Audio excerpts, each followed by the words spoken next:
Assalamualaikum warahmatullahi wabarakatuh. Salam sejahtera bagi kita semua. Hari ini Ibu akan membawakan materi tentang teks laporan hasil observasi. Apa itu teks hasil observasi? Teks laporan hasil observasi adalah teks yang memberikan informasi secara umum tentang sesuatu berdasarkan fakta dari hasil pengamatan secara langsung. Maksud dari pengertian ini yaitu kita membuat laporan hasil pengamatan atau yang kita teliti suatu objek secara langsung. Objek itu yaitu benda yang mau kita teliti, yang mau kita amati. Hasilnya akan kita kasih kepada halayak berdasarkan fakta. Contohnya benda itu apa aja? Yaitu seperti bunga mawar, komodo, dan tumbuh-tumbuhan lainnya. Tujuan teks laporan hasil observasi. Yang pertama, untuk penelitian pengembangan suatu permasalahan. 4. Untuk menemukan teknik atau cara terbaru. Maksudnya dari poin-poin ini, kita tujuan untuk membuat laporan yaitu kita meneliti, mengamati suatu objek, benda. Begitu habis itu kita kembangkanlah masalah-masalah poin-poin utamanya dengan teknik atau cara terbaru biar halayak atau masyarakat itu tertarik pada laporan kita. Fungsi teks laporan hasil observasi. Yang pertama, sebagai bahan penelitian, sebagai sumber yang dapat dipercaya, sebagai laporan tugas dan kegiatan pengamatan. 4. Sebagai dokumentasi, dan 5. Sebagai ilmu pengetahuan. Ciri-ciri teks laporan hasil observasi. Yang pertama, ditulis secara lengkap dan sempurna. 2. Objek yang dibicarakan.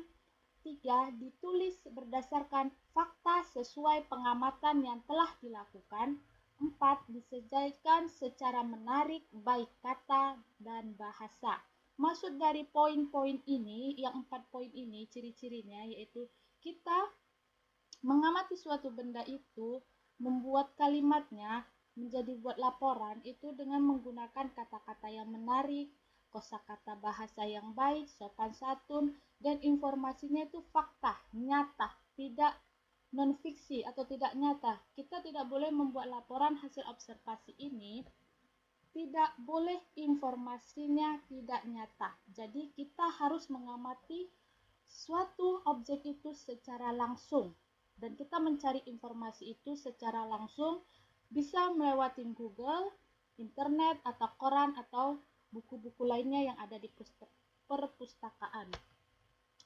Struktur teks laporan hasil observasi yaitu memiliki 3 bagian. Yang pertama atau A, pernyataan umum, yaitu berita atau informasi secara umum hal yang akan disampaikan.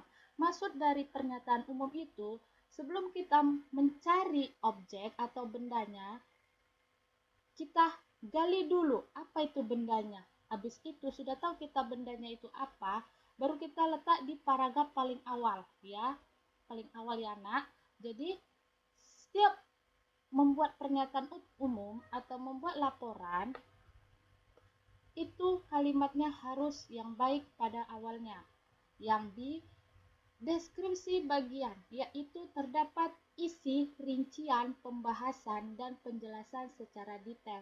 Maksud dari bagian ini, kita harus menjelaskan secara rinci apa itu bendanya, objeknya. Misalnya kita pakai contohnya bunga mawar. Jadi kita jelaskanlah secara detail pembahasannya. Bunga mawar itu bagaimana, ciri-cirinya bagaimana, ada berapa banyak mawar yang ada di Indonesia, kenapa dia bisa hidup di tropis, kenapa tidak bisa hidup di negara dingin. Jadi kita detailkan di bagian-bagian deskripsi ini.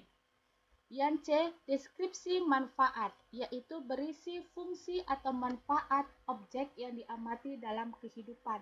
Maksudnya, yaitu di deskripsi manfaat, kita harus tahu bendanya itu manfaatnya untuk kita apa, untuk masyarakat apa, untuk halayak umum itu apa, Jadi kita jelaskanlah manfaat-manfaatnya biar tidak